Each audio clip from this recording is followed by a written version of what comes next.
And a great example of an entrepreneur who is someone who takes their chances and chases their dreams, stops at nothing to reach their goals. And we have Dene Botha in our studio, who's here to tell us about how his own experiences have equipped him to encourage the youth in South Africa to follow their passion. Because, dude, when I read about you, it's quite amazing. You started your acting career at the age of 7, right? Yes. And by 20 years old, you were the highest qualified surf coach in the UK, and from then on went on to be titled the most irresistible man in South Africa. That's crazy. That's crazy. So how would you encourage young people today to pursue their dreams and stop at nothing to really reach their goals?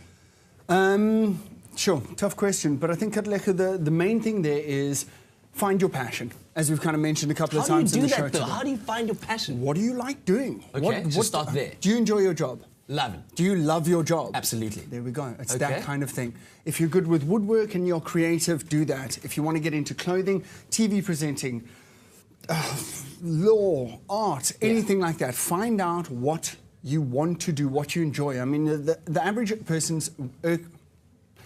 person is working between 40 and 50 hours a week. Okay. Yeah. So it's basically a quarter of their week is taken up by work. Yeah.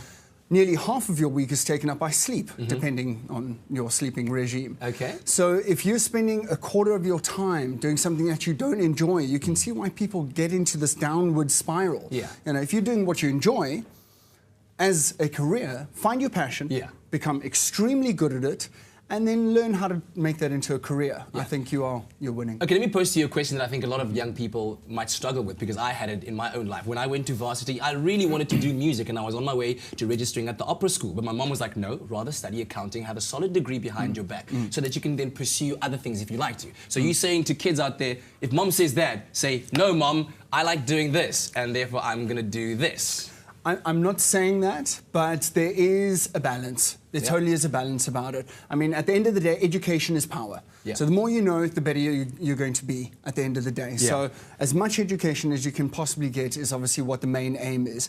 But if there is something that there is just, you know, teasing you and asking you to pay more attention to it, that passion, that inside burning desire to want to do something and get better at it, follow it as much as you can. As you say, I mean, you pointed out some of the things I've done. I've kind of gone from one thing to the other. I've got my underlying passion. And here you are, I've got my underlying passion of what it is I want to do.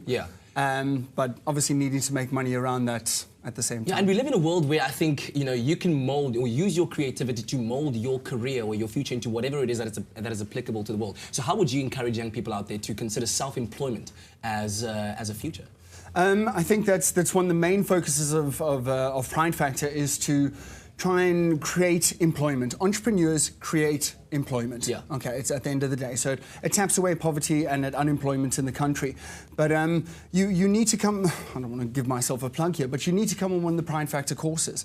This is what we do. We try and, you know, it's like an incubator. We try and show you the several different steps and methods into getting into entrepreneurship. And you definitely, I think, as an example of your own life, kind of living through the philosophy that you're talking about, you took on one of your own dreams and you chased it. You entered Presenter Search on 3. I did. What would you say were some of your most defining moments being part of that competition? Getting the nod of approval and making it into top 30 was very exciting. A bit of a life-changing move there. This was quite a task over there. I think the challenging part or one of the highlights was cooking that omelette. Cooking that omelette. Who would have known that cooking and speaking at the same time was so tricky? Oh man, yeah. So especially when there's a camera staring at you and judging your every single move. So where did you mess up? Or did you mess up at all? Actually, so you were talking and you were klitsing, and then the klitsing became the talking. I think it all went quite well. I must say, I told a very cute little story about my mum and how she taught me to do this and that, and it was all a lot of fun. However, I know trout as salmon.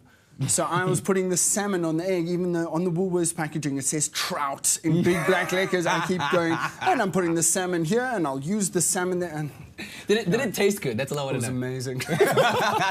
Okay, cool. So check it out. Pride Factor is what we want young people to be attending. There's one happening at Midrand pretty soon, and if you want more information, go into pridefactor.co.za. Also their Facebook page, which is facebook.com/Pride Factor. Sir, thank you very, very much. Love your work. Now, we were talking all about being an entrepreneur and a successful one at that, and that begins with being financially savvy. So let's get some tips from our Nedbank News Network.